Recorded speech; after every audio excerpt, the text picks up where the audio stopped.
ரொம்ப சந்தோஷமான ஒரு ஜாலியான படத்தில் நடித்ததில் ரொம்ப சந்தோஷம். ஆர்யா சந்தானமோட சேர்ந்து நடித்ததில் ரொம்ப சந்தோஷம். Plus Kannan sir direction. பெருசாக அந்த படத்தில் வந்து பர்ஃபார்ம் பண்ண விடல கண்ணன் சார். ரொம்ப அமுக்கி இந்த கையெல்லாம் வராது, ஃபேஸ் எக்ஸ்பிரஷன்லாம் ரொம்ப கம்மி பண்ணி வேற ஒரு புது பிரேம்ஜி மக்கள் பார்க்கணும் அப்படின்னு சொல்லிட்டு என்ன ரொம்ப அமுக்கி வச்சு பண்ணியிருக்காரு கண்ணன் சார். வேறு என்ன சொல்கிறது, ஜாலியான படம். எனக்கு டெல்லி பிள்ளை ஆக்சுவலாக ஹிந்தியில் பார்த்தேன். நான் தேட்டரில் படம் ரிலீஸ் ஆகும்போது பார்த்து அப்போ மைண்டில் ஃபிக்ஸ் பண்ணேன். நான் இந்த படத்தை தமிழ் எடுத்தால் நான் நடிச்சே ஆகணும்னு அப்போ ஃபிக்ஸ் பண்ணேன். அதுக்கப்புறமா திடீர்னு ஒரு நாள் சந்தானம் திடீர்னு ஃபோன் பண்ணி நானும் ஆரியாவும் சேர்ந்து டெலிவரி பண்ணுறோம், நீனும் வரியாமல் அது கேரக்டருக்கு அப்படின்னு கேட்டோன்னே நான் உடனே ஓகே சொல்லிட்டேன். ஸோ சந்தானம் ஆரியாவுக்கு தான் தேங்க்ஸ் சொல்லணும். இந்த படம் எனக்கு கிடைச்சதுக்கு காரணமே அவங்க 2 பேர் தான்.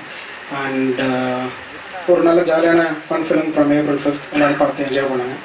Thanks lot.